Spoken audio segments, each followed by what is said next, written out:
Okay. All right. So we are back. Thank you. What we would like to do is finish up with any questions that people have for David. There was a question, Tish, I'll let you do that one with the pre and post surgery and using hypnosis for pre and post surgery. After we are finished with the questions for David, we're just going to move right into pain and how we are helping our clients. What techniques do you find are working well? What doesn't work well? And it'll just be an open discussion with all of us. So Tish, want to ask that question? David. Yes. We were just curious because we know that you use hypnosis pre and post surgery. And we wanted to know either you have the technique or what. Hello, can you hear me better? Oh, that's much better. Much better. Okay. Really good show there. Anyway, we wanted to know the techniques that you use for pre and post as far as hypnosis went. If you had any ideas or explained your procedure, or any of that kind of stuff. I do have ideas. And I think it starts with the general idea that the more safe somebody feels, the more comfortable they will feel afterwards. And that's the first step. My job was to greet them in the preoperative assessment, to use language which helps them feel safe, use metaphors which they might be able to use to help them feel comfortable, like imagine that there's some ice over your wound. I mean, there are many, many other little metaphors people can use.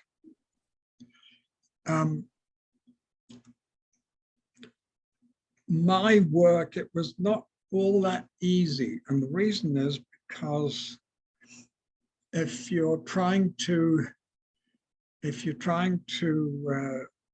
have a busy schedule and you're running out of time, you don't even have time for a cup of coffee between the cases, then you might think to yourself, well, I don't have time to do a formal hypnotic induction and talk about metaphors which would help people be comfortable.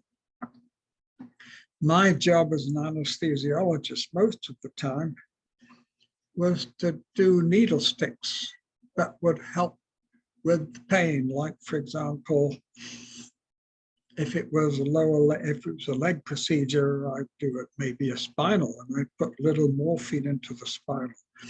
Or I put an epidural in place and leave a catheter there so we could top it up after the operation was over and after the initial dose was beginning to wear off.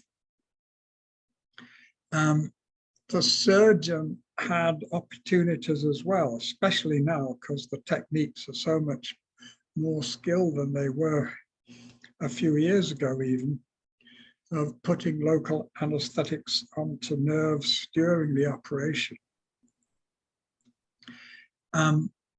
My involvement at that time was more to do with helping people feel safe than it was using hypnotic metaphors to let them be more comfortable in the post-operative period.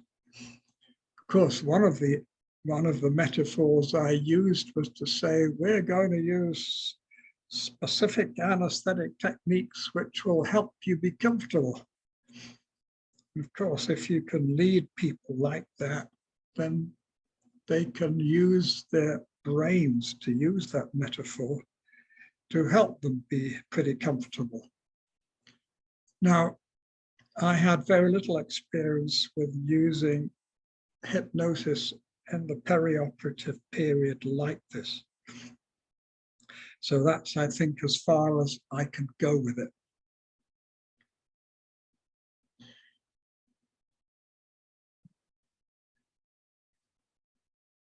Perfect. Is that helpful? Yes, yes, thank you. Thank you. Yes. Was there another question for David that was gonna be asked? And then we broke. We were talking about training. You were talking about training. I did get a message from Michelle about a person in Toronto. So if you relate that to you before we go. Yeah. That's very good. Yes. Thank you, Michelle, for the info on that. Share it with everyone. That info. I may put it in the chat. Yeah. I will put it directly into everybody's chat.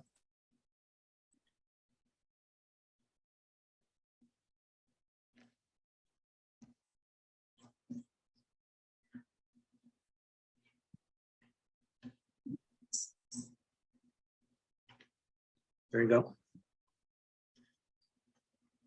All right. So, anyone else have questions for David directly, or do we want to open up our roundtable discussion on hypnotic techniques to help our clients with pain reduction, elimination? Start. Well, can I just say thank you? Oh, you sure can. Grab the So- microphone. Or I can speak right here, right? No, no, no. Or no, that's not there now. It's on here. You go right around. So thank you very much, David. I know you're gonna probably hang around for more of this pain talk, but thank you so much for coming here and for just sharing what you've done with CRPS. And it's great to hear what you did. And I'll say kind of as a pioneer, because it seems like when you started doing this, this wasn't happening a lot, this integrative work. So I want to acknowledge you and thank you for coming to share Oh. this with all of us. It's been such a lot of fun. Thank you so much. Is it all right for me to, if I leave now, look out, because I might be the host still.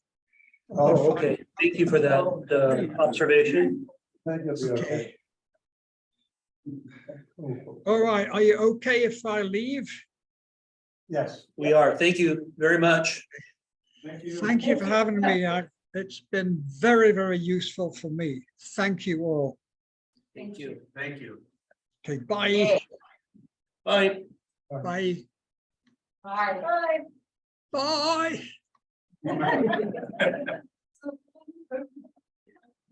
Do we just want to pass the microphone? Yeah. I mean, just, and if somebody doesn't like it, they just pass it around. And then go through the Zoom meeting. Okay. Yeah. Yeah. So who would ever like to present on Zoom, be sure to raise your hand so that we know that you have some comments on perhaps your techniques, your story, your case study in reference to utilizing hypnosis for pain management, reduction, or elimination. And Glenn wants to start, so. Yeah, I just, this is my poster child for pain management with, and I was very inexperienced hypnotist, and I just gotten out of school and I had a bunch of techniques. We had a client come in, and this is right around the time that Robin Williams had committed suicide. So that gives you an anchoring time when this happened. And a client come in and he said, "I'm afraid I'm going to do the same thing." He said, "I'm in so much pain." And it was his back. He said it felt like he had a sword going in here, coming out to the side. I said, "Wow, that's, give me a number right from 0 to 10." And then he said, I'm at an 8. I said, "What were you like this morning?" This is 8. I said, "What about earlier this week?" He said, I'm always at an 8. He says, "I can't take this anymore." And so I said, okay, and so I did all the techniques that I knew how to do, dividing the body. You know, well, let's forget about this. I did everything I could think of. And I got him down to about 4. And I thought, and we would do like, I think we did 4 or 5 weekly sessions. I got him down to 4. And I was doing pretty good. And I happened to visit my family doctor, and she knew I was a hypnotist. She asked me about how things were going. And I said, well, I got him down to 4. She goes, what? I said, well, I got him down to 4. I said, I feel like something's missing. She goes, you know, with Western medicine, pharmacological medicine, that would be our goal if we were lucky. And she said, you got him down to 4 with no side effects, no drugs, nothing like that. I said, yeah. She says, well, you should feel pretty good about that because that's like way beyond what I can do. And I was pretty good. So I went back and I talked to him again. I said, and I told him what my doctor says, I want to go down to 0. So I'm not happy with 4. And so like I was out of ammunition. I said, his doctor had told him he had arthritis in his back like 30 years, 25 years before. He'd been slowly suffering over that whole period of time. Right. And so I said, do you even remember what it's like to be completely comfortable? He said, no. Bingo. So I said, okay. And I put him in a trance. I said, let's go back in time. Let's go back. And then I took him all the way back to his teens, and he was out in the woods and he's throwing sticking stones in the water. I said, and as you return to the present moment, I'd like you to retain this feeling of comfort and ease for all the rest of your days, blah, blah, blah, blah, blah. So I very slowly brought him back up, and he had a hard time coming back up. I said, give me a number. And he goes, what do you mean? Oh. I said, move your shoulders. I said, what do you feel? He says, I don't feel anything. What? I said, you call your friends up and you go celebrate, right? Because this is the first day of the rest of your new life. And I contacted him about, I don't know, it was either 10 months or a year later to see how he's going. He goes, yeah, he says, I have good days, but he says, I'm doing yoga now. So, yeah. And so when people talk to me about, discomfort and pain, it works. But the other thing I found out is you have to be in the room with them. I've tried doing Zoom sessions with people and recordings. It's like not effective. You really have to be in there with them, and you have to build that hypnotic rapport. You have to be there. And so for me, it's less of an issue of techniques. It's asking the right questions and keep finding out like what's really going on here. In his case, he just couldn't remember what it was like to feel comfortable.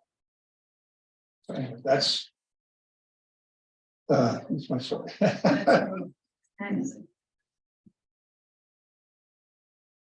Everybody, enjoy. This is my first time at this meeting, so. Yeah, that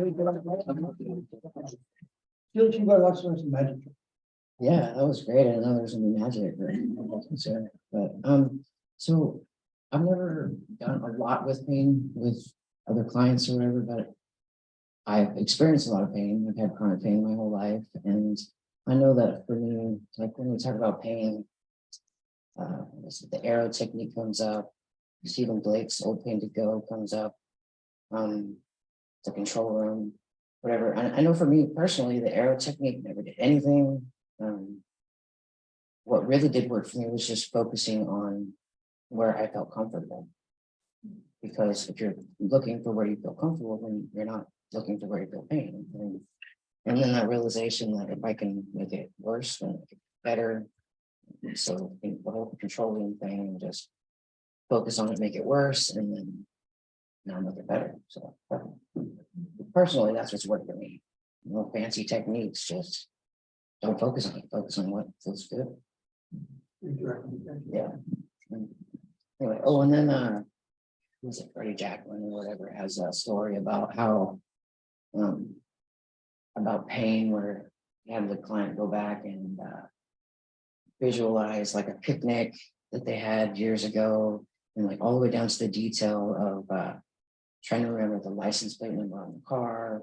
So just getting the person to like really kind of focus in on the details of something else, because then they can't be focusing so much on the pain. That's all I got. Was a newbie. Oh. Hello, I'm Stephen. I'm a psychotherapist. I use different techniques for trauma therapy. I use EMDR.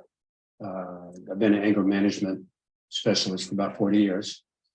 And what I find that I'm doing most of my work these days, working with trauma, is what we've been talking about, parts therapy and ego states, and how things get locked into a particular age, and then they lose memory of that, how they felt at a certain age, and it's sort of, those memories are locked in there. And so I've got a book that I use, anger management book that I've added when they become dysregulated, to ask what age are you now?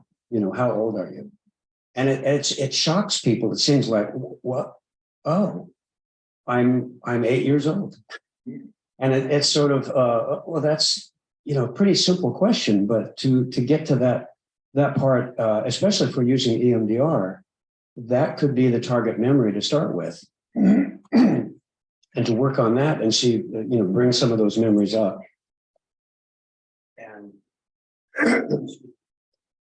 to kind of set the stage for with EMDR, we use resourcing where they can visualize a safe person in their life, their grandparent or something like that, and sort of nestle them into that memory, so that's not so scary, and then work on those parts like that. So I'm thinking that the ego state part, the parts thing, the emotional dysregulation, they're all sort of the same thing, and just seeing different terms as people write a book and they come up with a new term, like does anybody know who Peter Levine is? Waking the Tiger. So somatic experiencing, that was a new term, and somebody else might call it something else, and the body keeps the score, all those kinds of things. And so really that is a path into just working on those parts for parts therapy. So that's been a really interesting thing for me over the last few years to really focus on.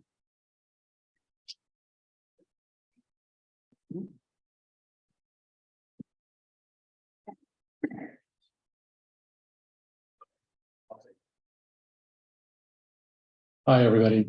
I don't have a practice, but I still do wildland firefighting. I'm a human resource specialist on a Type 1 incident management team national.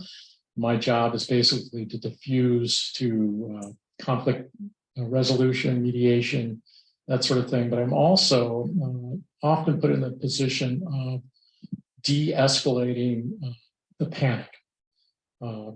Last year we had a burnover. 3 of our people were flown to a burn center.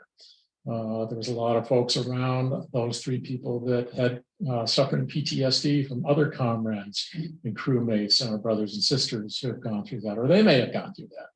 And so I find myself in those situations to just de-escalate, pull the people out of the conversation that are going, oh my God, that's a terrible burn, man, you're really foobarred. Come here, let's just go over here. Yeah. Go hit the blue sauna. And so I find myself doing that quite a bit, and you could just feel the vibes. Everybody's just, because we have an injured comrade that needs treatment, but they don't need the extra psycho, on top of them. So that's kind of what I'm sometimes. Thank you for doing that. Can we stop for a moment? And this is a new experience for us with Zoom, and we don't really get a chance to see who's speaking. Would it be okay that whenever you speak, you just come up and sit in the chair? Because then at least you'll be recorded. And sorry. Well, they've already seen me.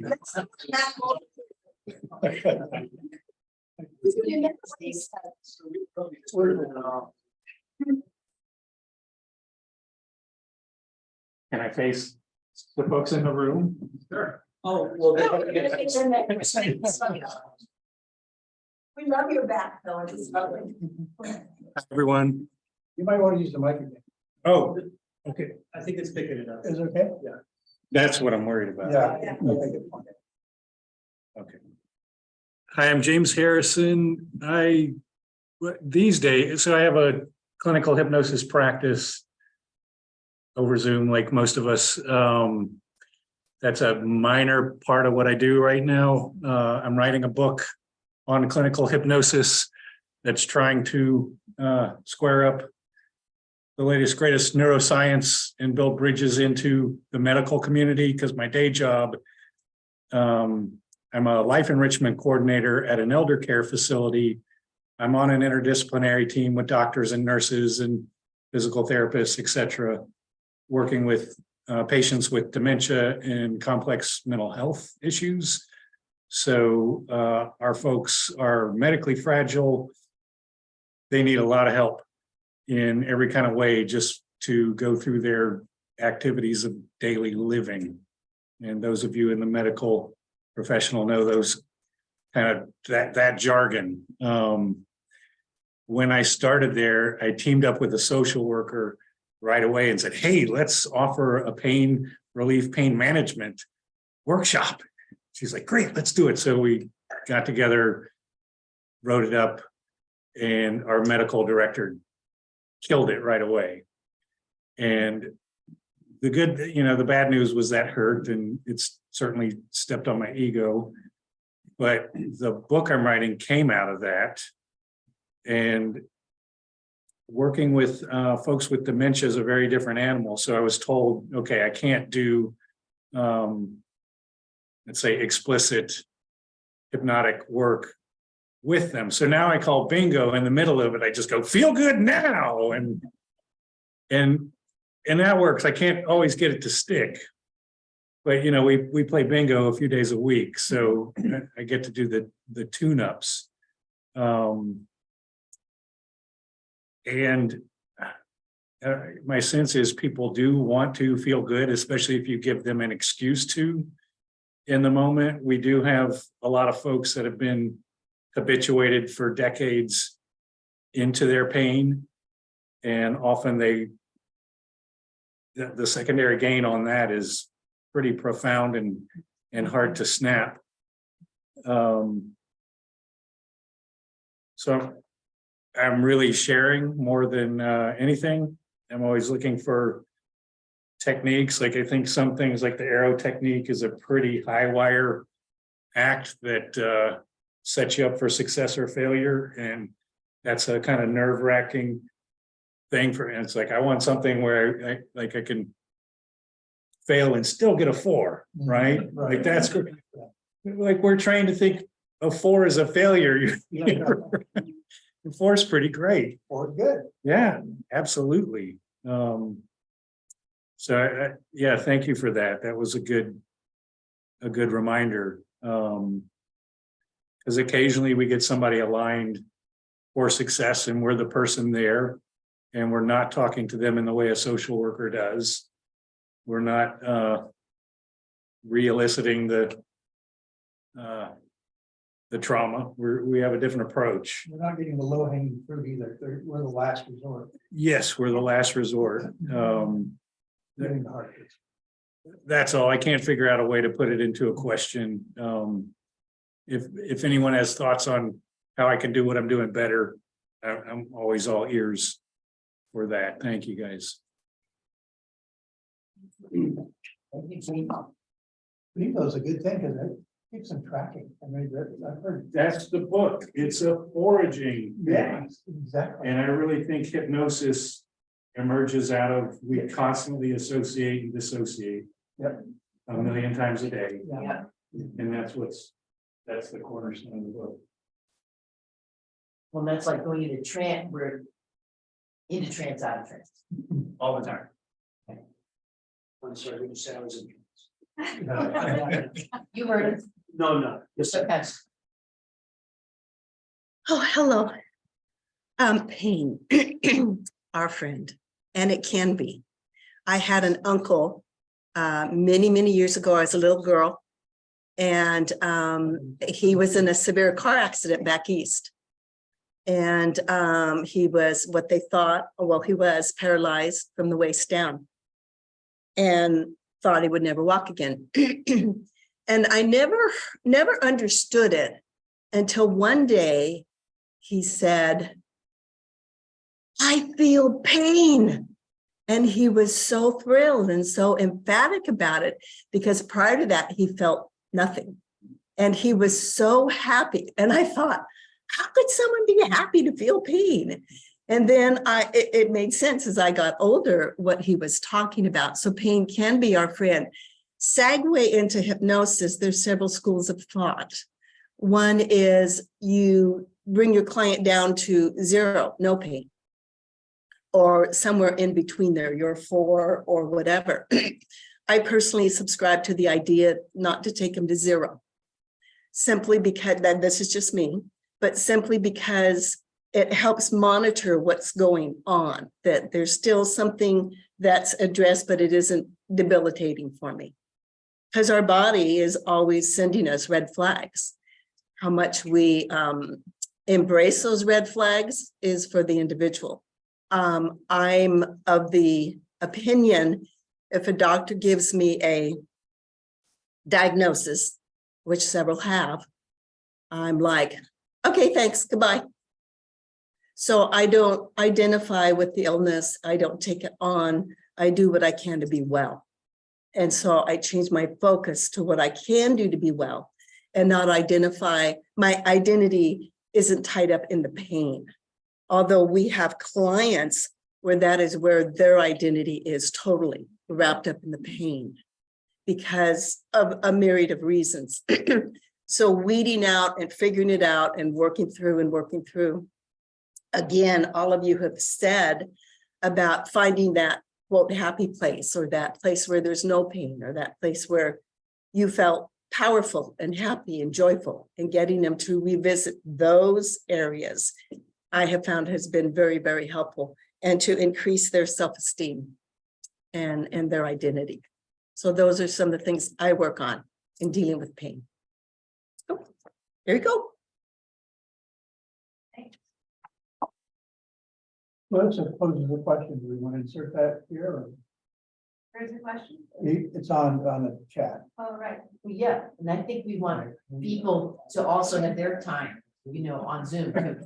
Right. Okay. Wanna- I don't know. Gotta grab that. Okay. John? Yes. There, now it's on. All right, Joseph had a question. Has anyone here had a client who reported relief from chronic pain when they experienced hypnotic induction for the first time? What was your experience? Well, I was doing just some demonstrations for an open house at a place I was working. And someone say, well, I'd like to experience hypnosis. And this happened to several of them. They were in particular, I remember they were women, and I put them into trance, and I really didn't keep them under very long. And they said, well, what's it good for? And I said, well, it's good for all the things like pain and all pain management. This woman says, yeah, I have fibromyalgia. Well, my knees don't hurt anymore. It wasn't even, there was no suggestion directly about anything about comfort levels or anything. She goes, wow, I can't believe how much better I feel. So I think there's that magic, you push the red button and you set their expectations. So yeah, I think it does happen. I don't think you always have to specifically address it, just that general suggestions of wellness and positivity. People don't. I don't know how many clients I've had, and they come to me and they like, nobody likes me. My daughter-in-law hates me, and they feel this negative stuff. And you do all the ego building stuff, it just does miracles. I think that sometimes that's half of what I do, is just help restore people with faith in themselves. And these are honestly good people. When you hear the work that they do, and yet they have very low self-esteem. So I think just rebuilding self-esteem sometimes helps enormously, just with their sense of well-being. have something to share, Jean? Yeah. I do this one, so that we have a camera. Before I have it. Oh, okay.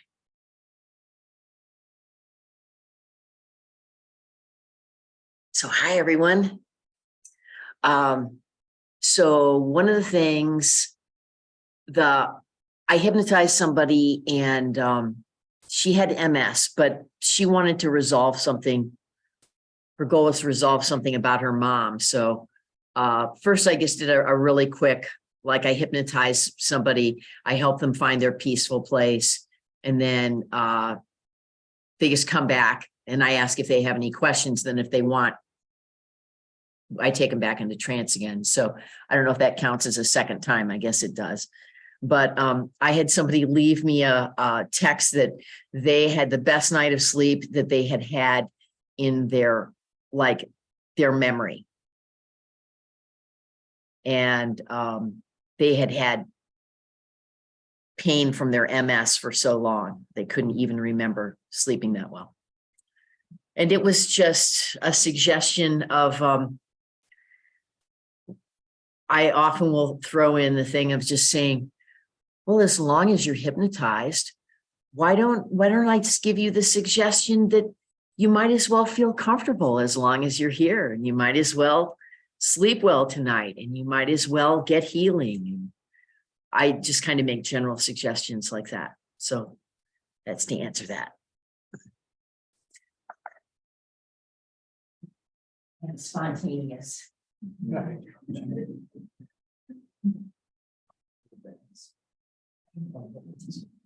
I have a question for all of you. It goes along with this. How have you ever just been out in public and at a restaurant, a bar, at a picnic, whatever, and somebody told you they had some sort of an issue and you just kind of talked with them and you changed that issue? Who would like to share? They can come and sit up on this chair right here.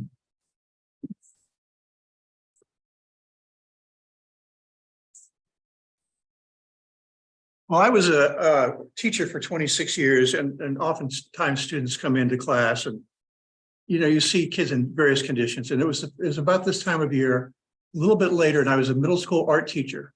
And there was a student sitting close to my desk there, and she was just burnt across her shoulder, sunburned. It was awful. She, you know, it was kind of like this the whole time, trying to make the pain go away. And I said, oh, I see that you have a lot of sun yesterday. I didn't say the word sunburn. So you see, you got a lot of sun. She said, yeah, I did. I got a lot of sun. I said, and they all knew I was a hypnotist, but I said, I'm not doing eyes open, not doing anything like that, right? So I said, well, if you had to make a choice, you know, would you say your left shoulder or your right shoulder was you're experiencing the most discomfort? She said, well, it would be the right shoulder. I said, okay. And I said, would you say that your upper, like the upper part, or your lower, your back? I mean, how much of that area is uncomfortable? And she said, well, and she described what it was. I said, could you put a circle around that in your imagination? Yeah, I can put a circle around that. I said, okay. And I said, and as if you just breathe a little bit, I said, I'd like for you to shrink that circle that you've got on your shoulder. And as it gets smaller, that you may begin to notice that the experience of the discomfort begins to improve. You should feel much, and she shrank it down to, I said, tell me when it's the size of a quarter. And then she raised her hand like that. Tell me when it's the size of a penny. I said, and right now it can just go away. And she looked at me and she smiled. And I said, when you walk by at the end of school, when you walk down the hall, just give me a thumbs up if you're still perfectly comfortable. And at the end of the day, she walked by and she just held up her thumb and she gave me a big grin. So that's actually simple compared to chronic pain.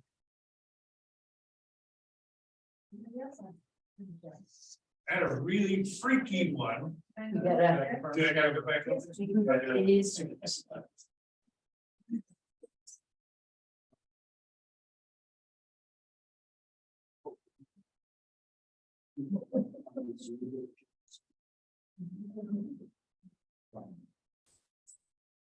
Just, it's weird to go back and forth, but hi.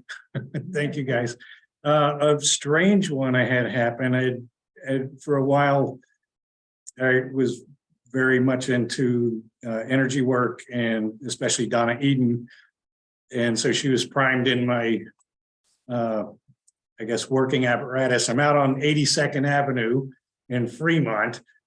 Not the nicest part of Portland, if, not the nicest part of the Cascadia region. Pretty down and out gas station. A guy goes, I'm driving up for gas with my buddy, and a guy at the bus stop goes into an epileptic fit, hits the ground. He's starting to flop. I just ran over and two-pointed him. I did the hookup, a kneel down finger, third eye spot in his belly button. Boom, he popped straight up out of it. And I got close to him like, "You doing okay?" He's like, "Yeah, thank you." And that was it. And I just got gas and went about my day. And it was kind of like, okay. It was so fast. You need to pay for the mask. It was like, I wish I could do that all the time. Yeah. I mean, I got the ego hit from it for sure, but it was also mystical, like this is beyond me. But ever since, I realized like how much of our work is the jumper cable kind of thing, where it's like, okay, my system is regulated. Speaking of regulation. So we're bypassing or giving them some of that, or it's, attachment mirror neuron stuff by other types of names. But there's times when there's something to that. That really raises an interesting point in that we're not supposed to touch anybody. Right, as hypnotists, but there's so much power in safe touching. Yeah. And I have a background in Kiatsuho, which is a Japanese art of pressing. It's kind of like acupuncture, but with your fingers. So anyway, I was just saying, it's a shame that hypnotists, somehow it'd be nice to be able to join those two arts, the art of touching. And I think that's where massage therapists kind of have the edge, especially that hypnotic background. But I have training in Kiatsuho, which comes out of Aikido, and Shinshin Tuitsu Aikido, and it's touching points. And when I went through the training in the school, they're this pressing point, and they don't really push. It's just touching. Yeah, they're sinking, flowing, and you couldn't talk. I mean, the person who's being pressed is like, wow. And when I look as a hypnotist now, they're in a suggestible trance. You could do, and I would see it'd be really interesting to combine Kiatsuho and hypnosis. I think it'd be incredibly effective. And the person would just basically sit in the chair, and you could just place your hands on their shoulders, and there's a line that you follow down, and they would just drop in the trance just like that. Well, with permission, we can. Yeah. And also I give myself great fun. I Wait, just pressure wait, point. wait. Got a microphone. Okay, with permission, we can touch.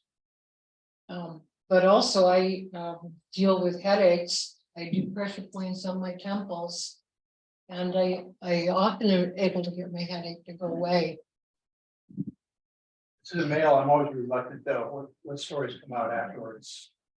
Yeah, you always have to, I feel like you want to have a camera running with that. so you always want to be careful. And as far as legalities go, you can touch, you can't move across the skin. That's where the difference is between massage, right? So the massage board is going to get after you if you start kneading and rubbing and doing those kinds of things, but touch we can absolutely do. It is different for men. You just have to be a bit more careful with that. Yeah. I don't endorse what I did. We both got lucky in the moment. How can you inspire and you couldn't stop? Absolutely. Yes. That's right. Anybody else? Don't stick your finger in someone's belly button. Has everyone on Zoom had the opportunity to? Yeah, that's what I was gonna ask. yeah. What about our Oh. Zoom people? I see Michelle has a hand up here. So I don't have a sudden urgent situational, but I had a client come in for chronic pain. And this was when I was working for a clinic.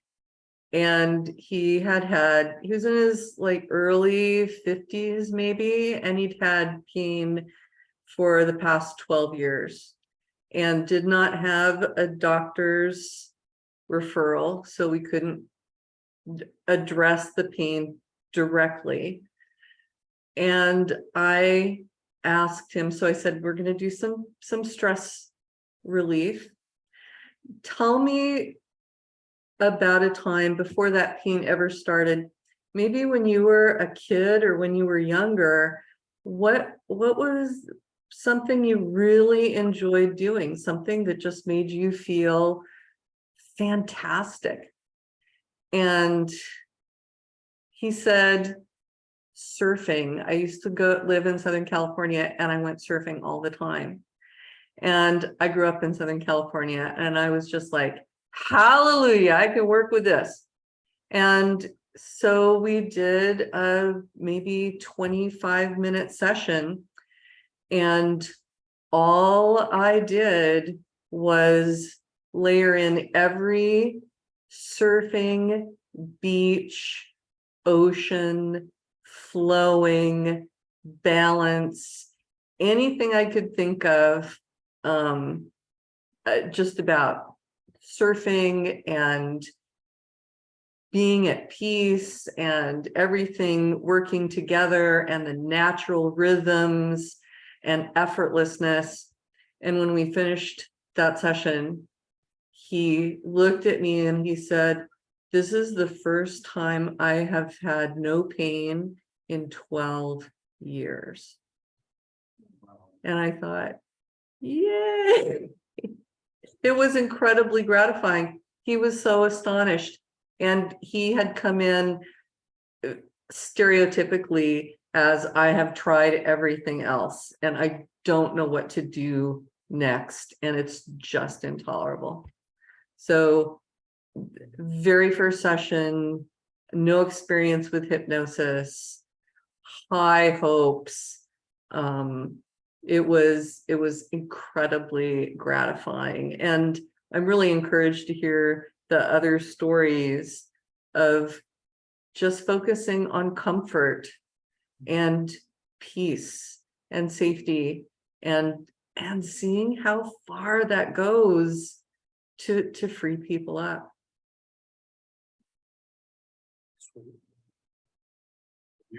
That's great, Michelle. Thank you. Anybody else on Zoom that wants to add to this?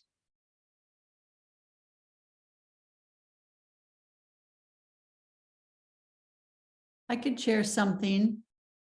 Great, thanks. It was a simple, it's kind of, I guess I could refer to Rick Green and the seminar that we had with him. And he was talking about, when next time you're at a cash, you're checking out somewhere, you just say to the person's name, so-and-so, have a great day.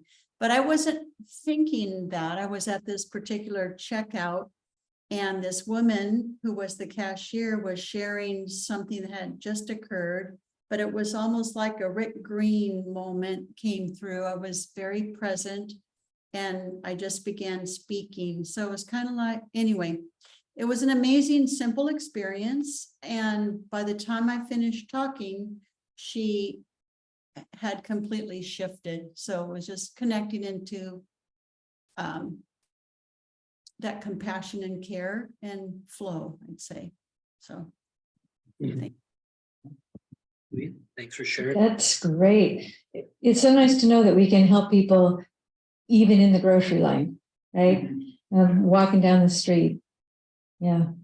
Does everyone know what the eyebrow flash is? Mm-hmm. So, No, you have to go up there and show. well, it's just really fast. You just, when you Speak into the microphone, please. But we have to go up there, or you can show, Scott. Yeah, go ahead.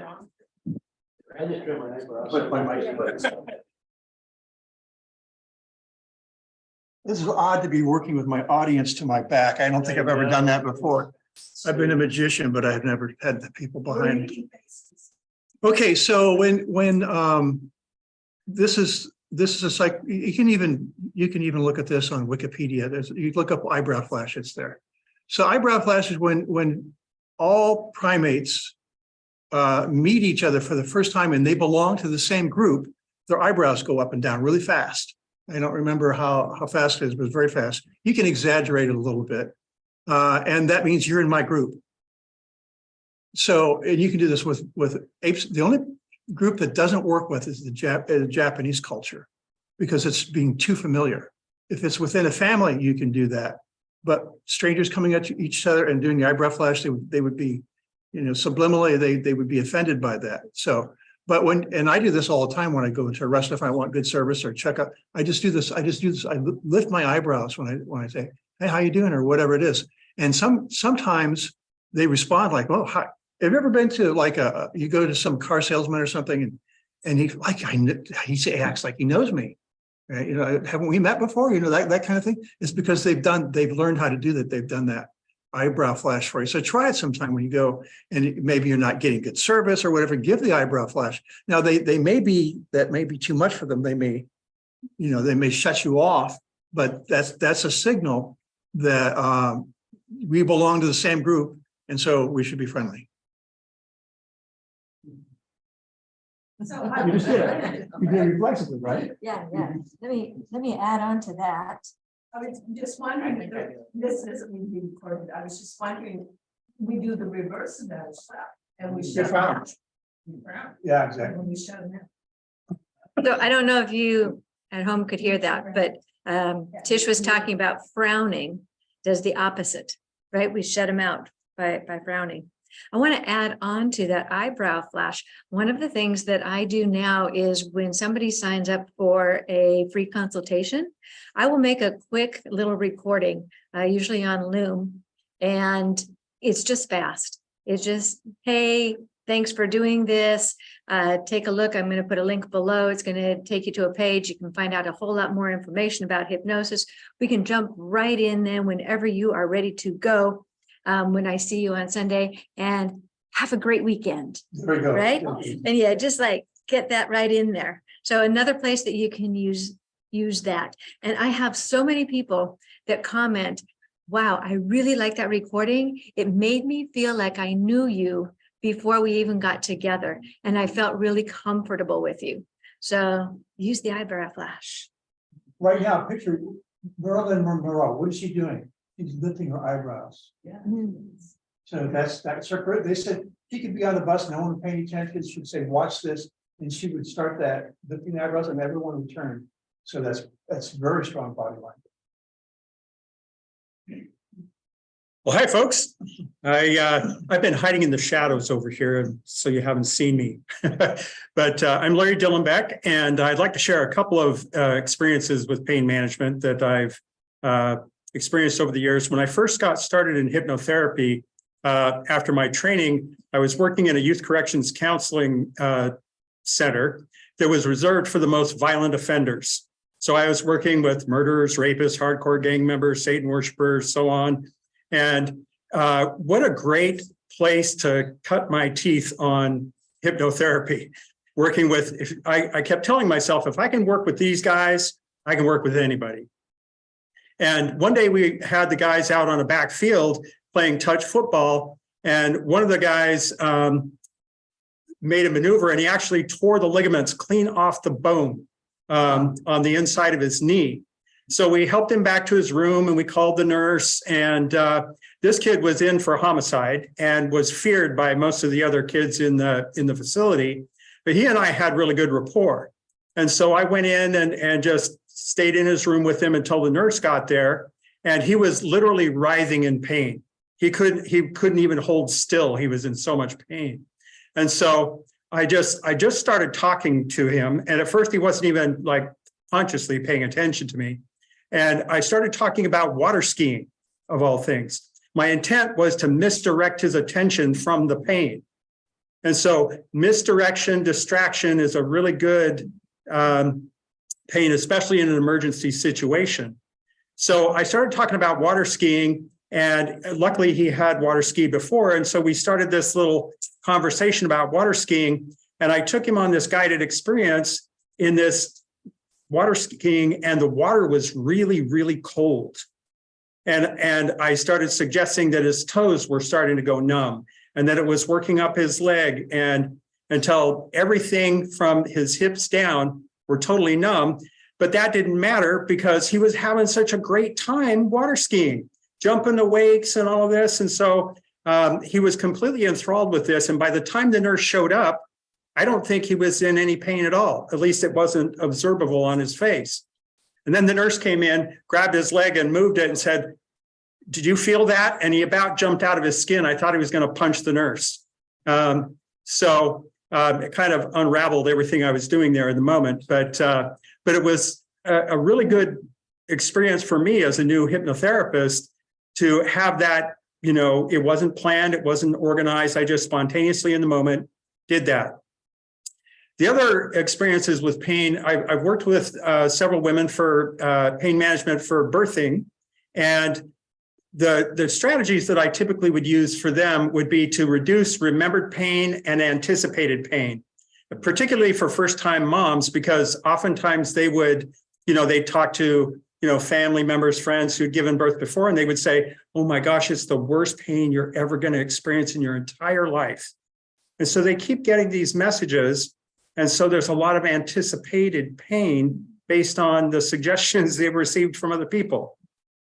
So I would, of course, get them in a nice, comfortable trance, and then dissociate them from the remembered pain and the anticipated pain so that they were just present to what their body was experiencing in the moment.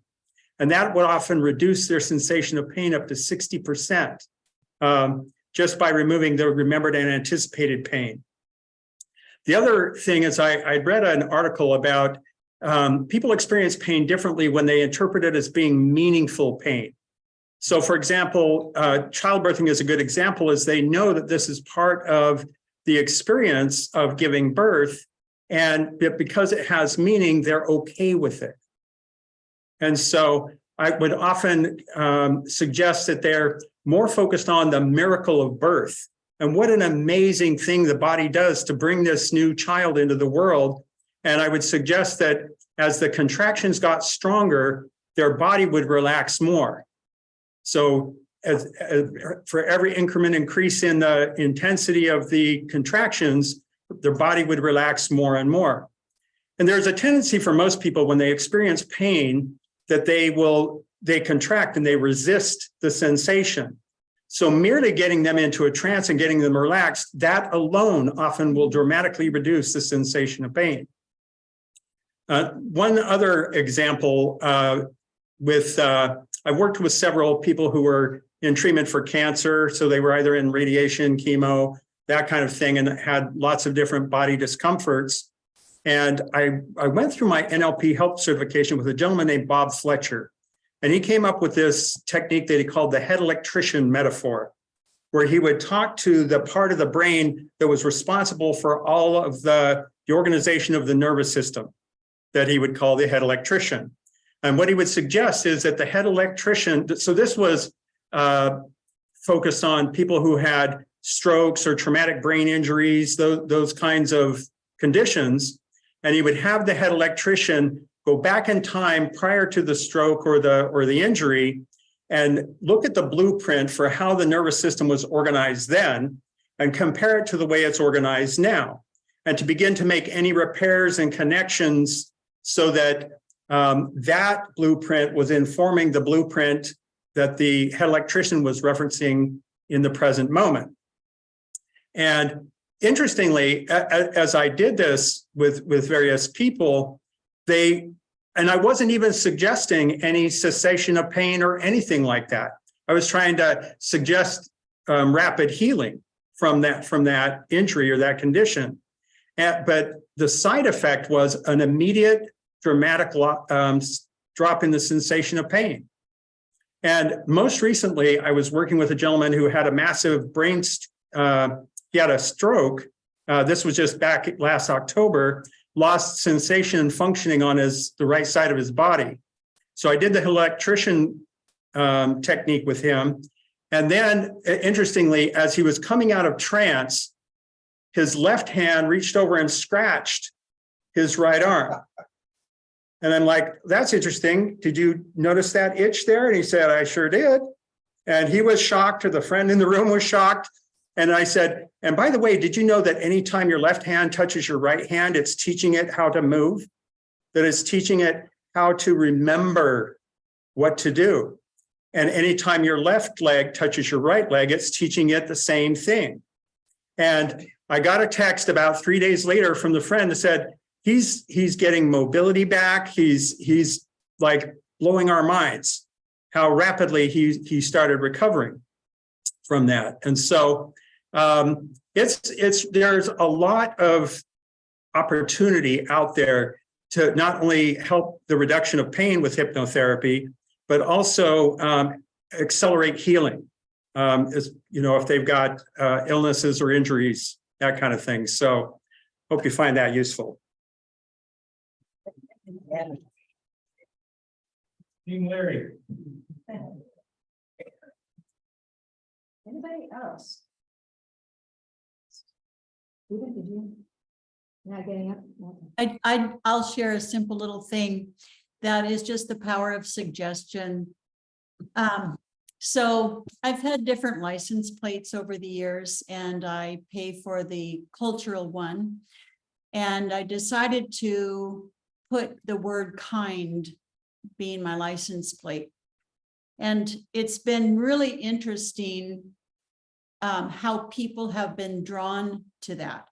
And just yesterday, I was standing in a parking lot at a service area, and a young man came out and he said, I really like that license plate. And I said, yeah, that's for the whole world. So just the power of suggestion in simplicity. The messages, non-licensed.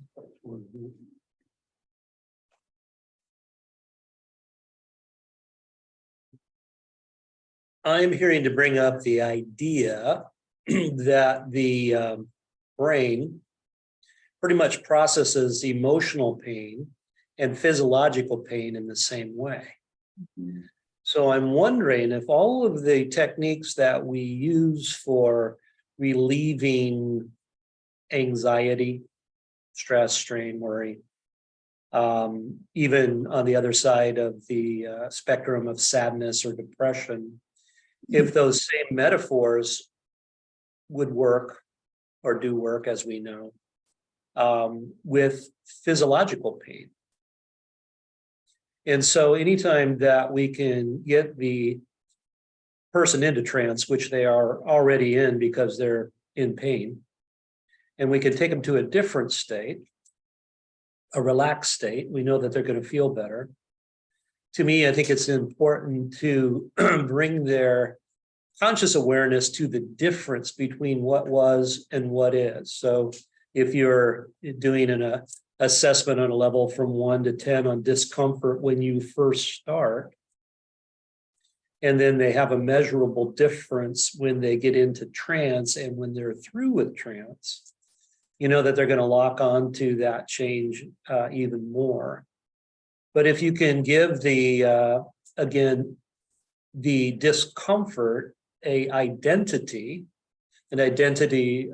having some positive value to them, understanding what that is. Generally, if it's chronic pain, it's just trying to keep them safe, not returning back to that original injury.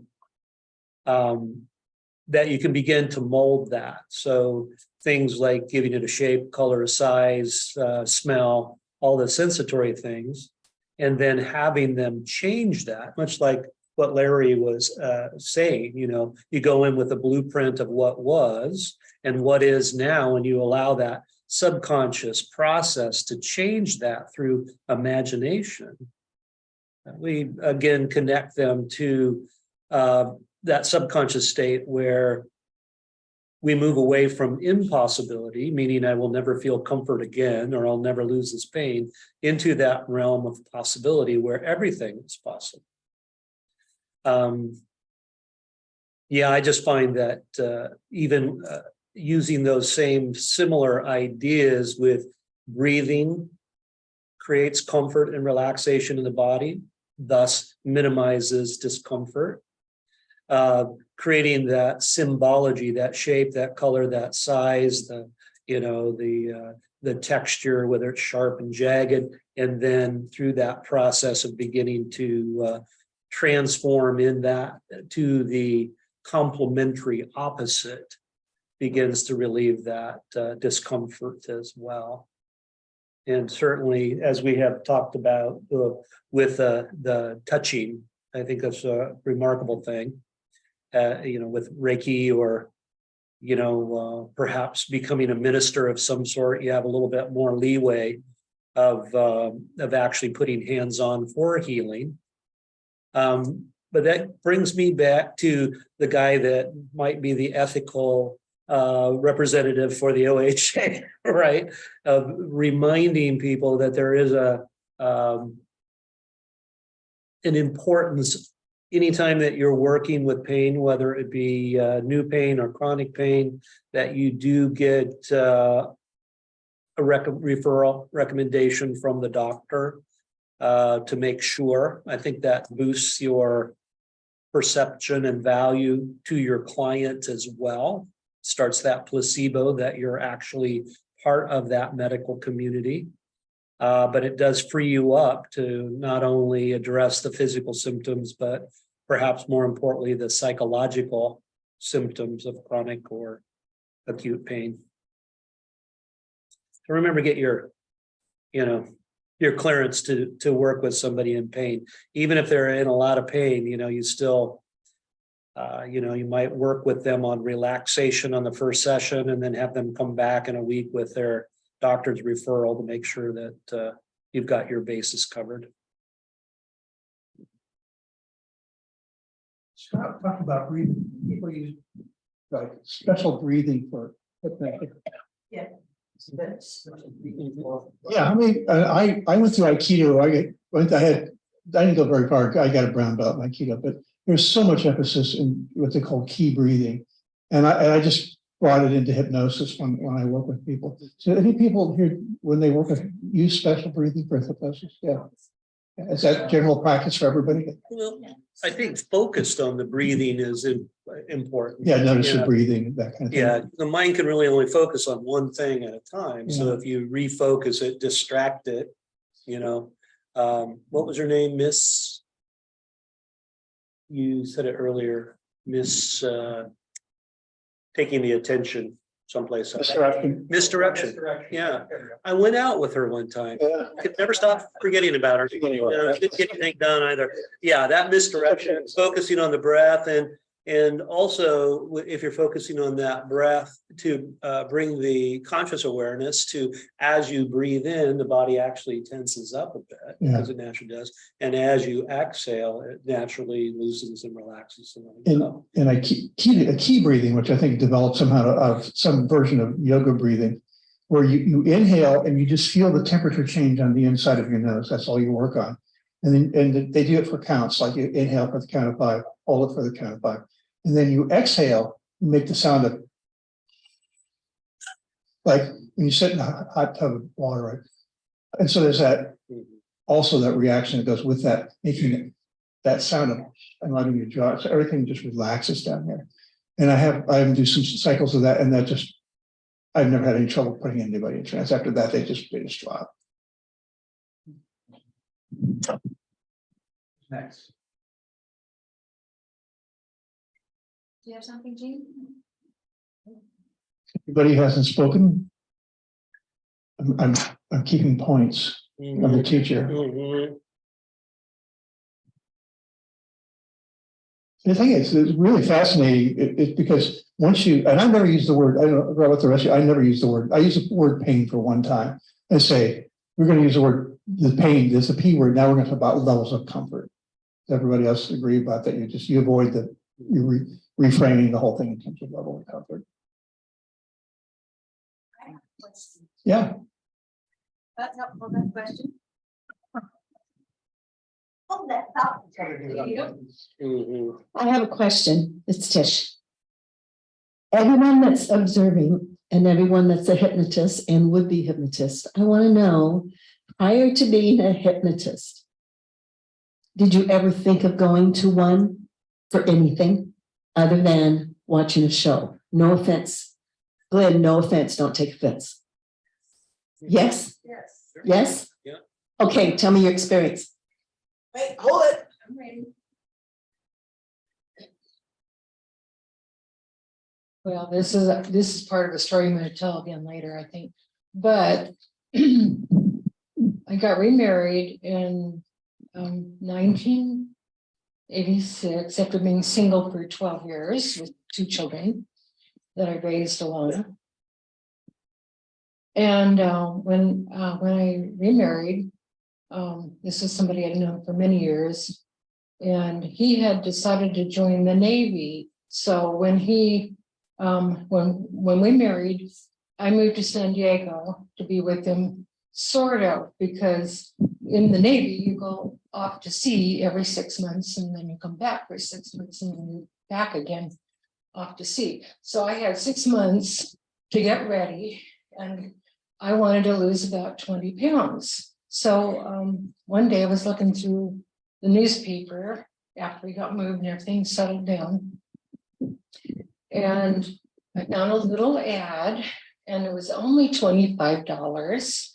And so I thought, well, I can scrape that out of the budget and manage to do this. So I went ahead and went, and I just finished my degree in psychology, journalism, sort of a double degree. And so I was pretty skeptical. I was thinking, oh, how can that really work? They're just words, they're just talking, you know, and where's the scientific basis of all of this? And I was very skeptical. So I sat and watched this whole group of women that were overweight, and some of them quite overweight, but they were all of a sudden all falling over together. I thought, that is really odd. And I really didn't believe it was real. And I just thought, well, I've already spent my $25 and, you know, it's quite a bit. Now, maybe 100, I don't know what it'd be now, but so I'd already spent my money and already invested, right? And so I decided to buy the $8 reel-to-reel tape that he had. And I decided I'd go home and try it. And so every night I listened to the tape. And all of a sudden I was changing the way I was eating. And I hadn't really given it much thought that I was going to do this or that to lose weight. But then all of a sudden I was more motivated. And so when he came home 6 months later, actually it took 3 months to lose 20 pounds, or maybe it was 25 I was aiming for, but by the time I got down to 20, I was already thin enough and I didn't want to go any lower. So I had a nice new dress ready and I had my hair straightened and I had a page boy and I looked completely different. And so I told the kids, get behind me, let's just play a little trick on him. And so the kids hid behind me. Everybody goes to the pier to meet their sailor. And so, so he came off the ship and he was looking around everywhere for me. He couldn't find me. I could see he was looking very disappointed. So I decided I'd better intervene. And so anyway, he did not recognize me at all. I lost the 20 pounds and I lost it without believing that hypnosis really would work. So that's my story. That's how I was introduced to hypnosis.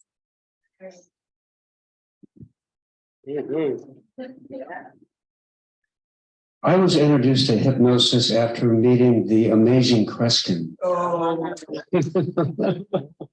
Very cool. I saw him in Spokane. I was working at a mental health center in 1983 and went to see him, and I was amazed and got to talk to him after his show, and the energy, his energy was just so electric, just amazing. And he's got this big smile and these big Coke bottle glasses. And when he shook your hand, and he vibrates your whole body, he just doesn't stop. And I was so impressed by him. I thought, there might be something to this. And that's when I started, working with hypnosis at the mental health center, because luckily there was a really great hypnotherapist there that was the chief psychiatrist. And it just sort of, and she was also there at the show. And so it just sort of kind of bled right into that. It was a great experience. And since then, I've seen him, on the old shows that he had in the 70s. I don't know if anybody saw the Amazing Preston.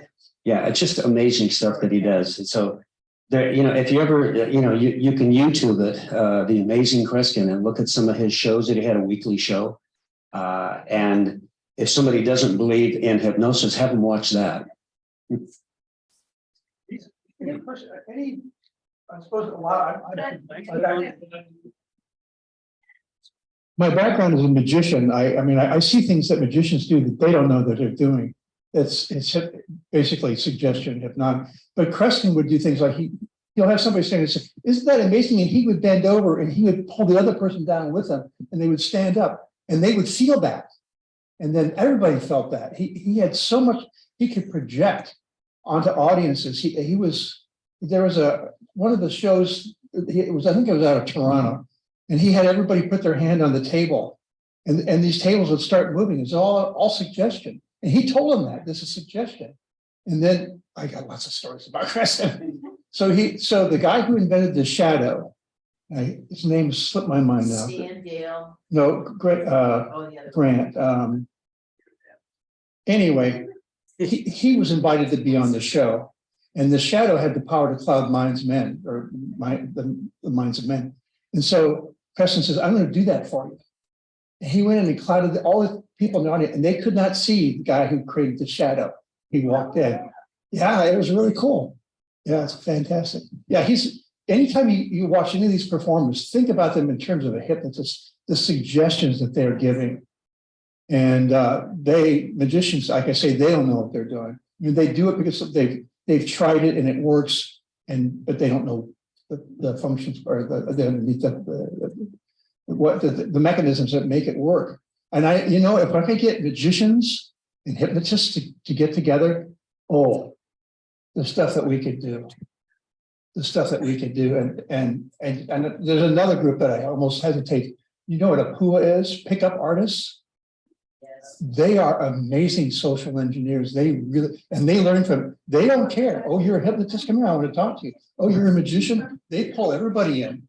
And some of the stuff is ethical. Some of it, right? So, but anyway, I'm a sponge. I'll learn from anybody. I don't care who they are. What it does. If I see something going on, hey, what's that about? Tell me about that. You blend hypnosis and magic. Yeah. I want the first client because I want to levitate. Yeah, we could do that. We could do that.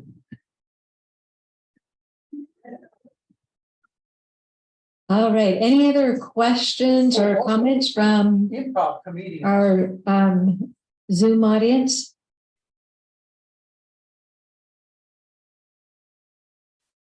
Okay. All right.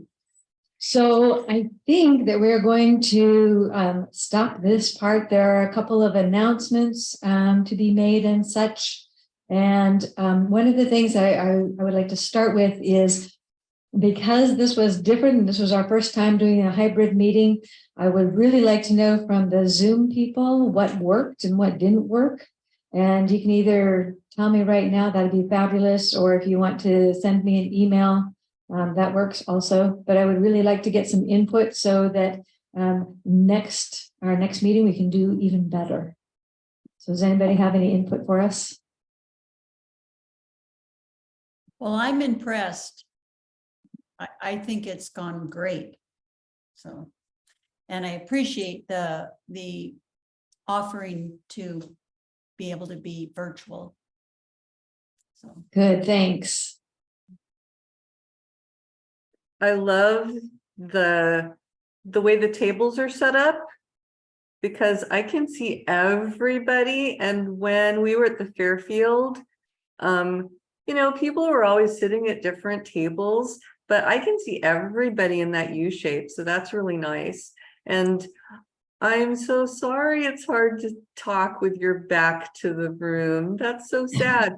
But you guys are talking straight to me. It's like we're sitting at the same table together. So every time somebody sits in the chair, the energy from this distance is just way up. So that sitting in the chair thing, I'm sorry, it's hard for you. From this side, it's just amazing. I miss you guys so much.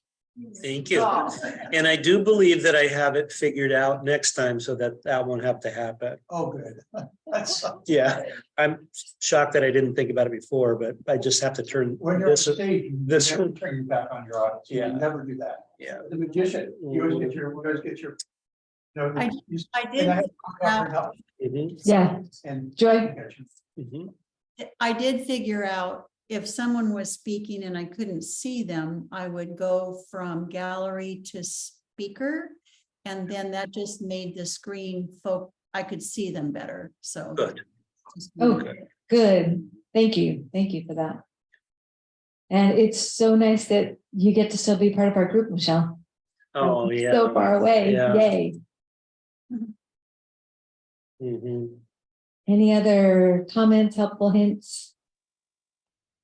I appreciate that somebody translates, because sometimes from the back of the room, it is really hard if somebody makes a comment.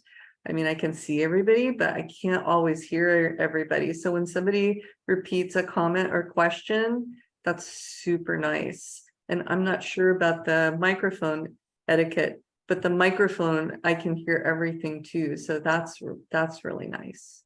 But sometimes Great. those little comments in the back get lost, and they're super important. We want to hear you guys. Mhm. Super, thank you. Maybe there's a way of doing an ambient mic for the whole room and getting it in there. Scott was just saying there might be a way to do an ambient mic, so we can get the whole room. That'd be kind of cool. Take a look at that. Okay. Yeah. All right, let's see, Jean, I believe that you had something you wanted to say. Oh, sure. Yeah, there are a couple of things I'm interested in. One thing is like book club. Book club is really awesome. And I'd like to get the word out more, a better way for that. So we're gonna talk about that as a board, figuring that out. So board, expect that on the next agenda or sooner. And also I want to do some work with people. And one of them is I want to work on James Woodall and what's it called? Timeline therapy and the basis of personality.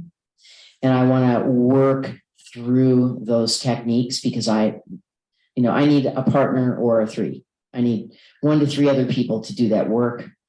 Also, at some point, I want to read Danny Bolio's book. It's about EMDR and EMI, because I want to understand what the difference is, and I want to learn as much as I can. And I know I'm not a mental health professional, so I can't take EMDR training, and I can't do Danny Bolio's training because I'm not a mental health master's level or above. But I want those tools.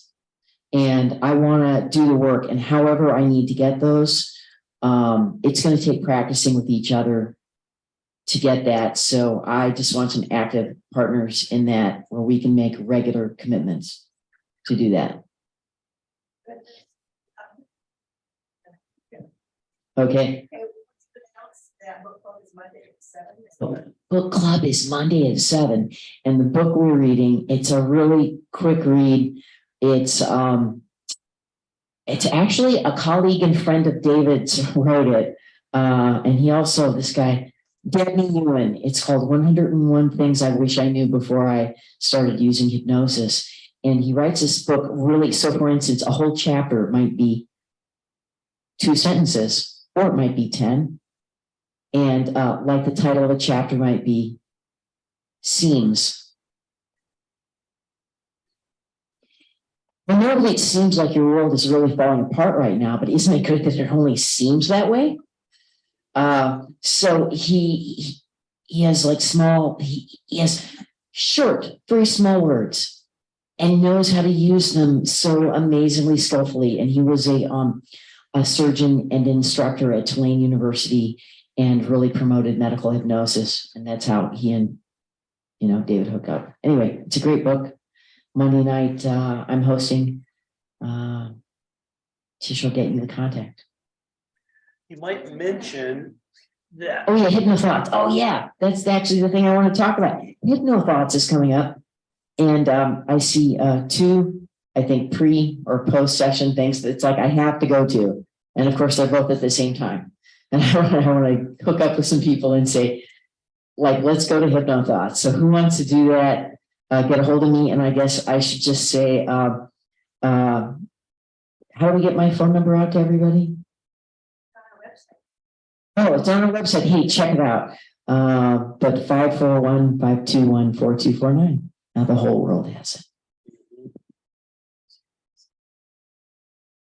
You want me to keep talking? One little comment about the book club, even if you don't read the book, join in because you'll learn a lot.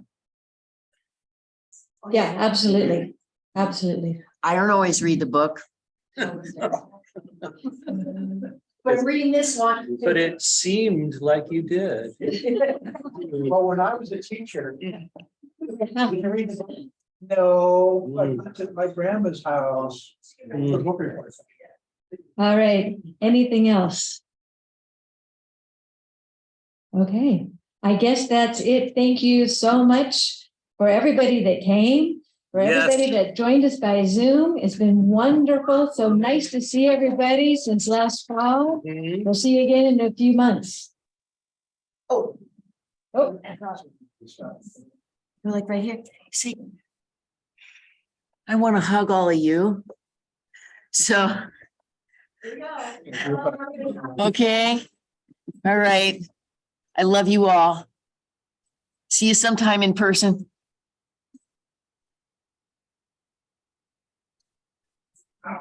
Stop recording?